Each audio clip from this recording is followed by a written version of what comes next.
Today's video is going to be a little bit different because I'm sat here in my office and in about 5 minutes I'm going to be going on BBC Breakfast, which is the main morning news show here in the UK, to talk about rare books.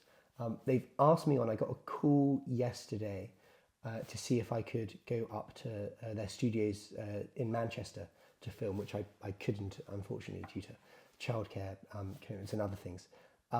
But I'm talking to them on Zoom this morning, and I thought I could share the interview with you guys. They're having me on because yesterday at auction, or this week at auction, I'm not sure if it was yesterday, a first edition of Harry Potter and the Philosopher's Stone sold for £45,000.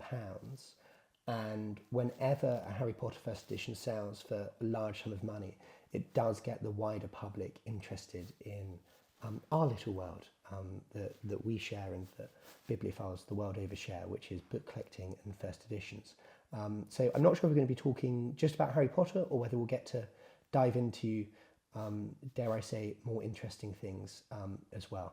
But what I'll do, I'll say goodbye now and run the clip and hope you enjoy, and I hope I do well, because to be honest, I'm always terrified when I have to give a live interview. So wish me luck. We're joined now by bookseller Tom Ayling. Tom, good morning to you. I like your background, by the way. It fits with our kind of studio at the moment. It feels very Harry Potter-esque. What is your advice, for anyone who might think, oh, I could have one of those? What do you need to look for? Well, like they said in the report there, if you've got a Harry Potter book, what you're looking for is the first edition. So it has to have the number 1 at the end of the number line. If you have a number line that goes down from 10 to 2, then it's the second printing. So if it goes down from 10 to 1 and it's in hardback, then it's one of those very rare 500 copies that are, well, now prized above rubies by collectors. £36,000. A good price for that book. Of course, it's a lot of money, but is it a good price in the world of first editions? Well, I mean, Harry Potter has been, and the Philosopher's Stone has been a valuable book for some time. And in all honesty, the market has softened a little of late. So copies in similar condition have made upwards of £50,000 before. And copies of imperfect condition can sell for hundreds of thousands. So that's what the different condition can make. But there's things like the original artwork for the first edition of Harry Potter and the Philosopher's Stone sold in New York earlier this year for $1.9 million. And Harry Potter, compared to other great books of the 20th century, a first edition of Harry Potter and the Philosopher's Stone in the collectible market stands toe-to-toe with books like Principia Mathematica, The Hobbit and Ulysses. Tom, morning to you. It's Charlie here. In your world, Tom, have you had one of those occasions when you've seen a book somewhere, I don't know, which you've been looking through books and you've gone, oh, this is interesting, or had someone come into your store and they don't know what it is and you've gone, hello, this is special? I mean, the thrill that gets people hooked on book collecting is that anything could be anywhere. And once you have just one of those moments, or even the scent of one, that really develops bibliomania in people. I bought earlier this year a mahogany box, very plain looking, but it turned out it was from the 18th century. And I bought it sight unseen. And when I got it back here to the office and opened it up, it turned out that it had, and I can show you here because it's on the table, these amazing fine bindings inside that had been sat in this mahogany box since 1798. And they were actually originally made in the late 18th century as a wedding present for someone, and had basically sat unopened for, over 220 years. Well, this is fascinating, Tom. Is there kind of a holy grail type book that in your world that is the one or the series that you're all on the lookout for? Is there an item like that?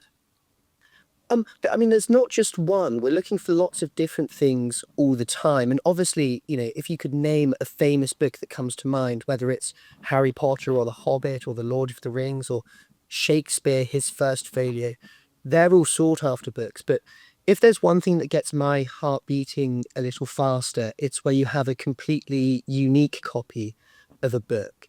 The thing with first editions is that they all come off the printing press at the same time, and they all go out to bookshops at the same time in more or less the same state.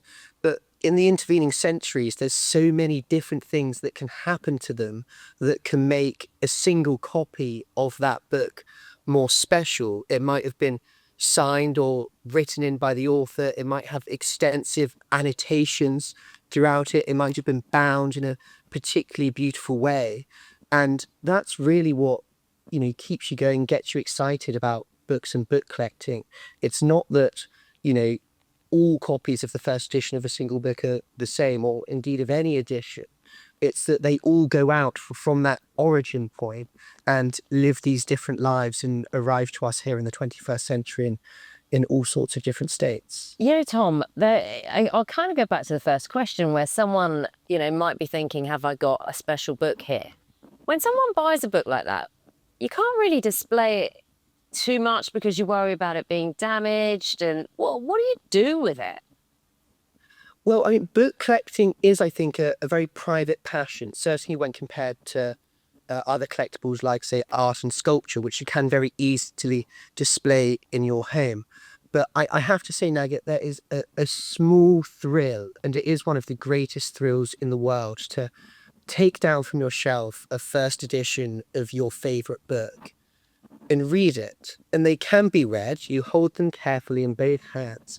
And what you're experiencing when you're doing that is the closest thing you can get to time travel, because you're feeling exactly what it would have been like to read Harry Potter or The Hobbit or The Picture of Dorian Gray or Shakespeare's plays or whatever it might be. You're having the same experience that the very first readers of that book had. You're getting the feeling of reading a book before it was famous, reading the same copy that the very author of that book would have first received. And that is one of the greatest pleasures imaginable, for me at least. Oh, Tom, I've bought into your magic. I really have. I absolutely have. Thank you so much. It absolutely puts it all in perspective. Thank you. Take care. See you. That's Tom Ailing, who's an antiquarian bookseller. We've all gone into a kind of book world in our heads. Yeah, it's wonderful. Matt will snap us out of it because it's cold.